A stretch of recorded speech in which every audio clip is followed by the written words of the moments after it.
Let's talk a little bit about GameStop, because it seems to be a little bit of a gamble more than investing at this point. That's right. I mean, we've spoken to quite a few people who say, you're basically taking a massive gamble by just piling your money into a company where, fundamentals aren't even being considered when people are investing at this point.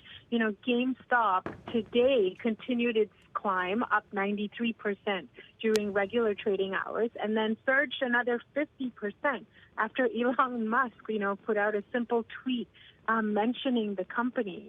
Right now, its market value is at $10 billion with a year-to-date rally of about 700%.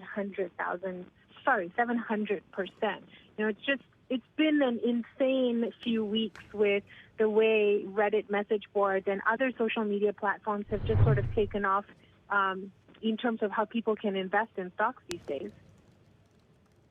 How does that impact the share price, right? Because as you say, this has been such a key part of the story has been Reddit, has been Elon Musk, tweeting out messages and links to the subreddit, and that just causing the latest surge. Yeah, so I mean, a lot of this is when there are a few people who are going on to these message boards and touting these stocks. A lot of people are then looking up at these stocks and saying, oh, maybe I should get involved.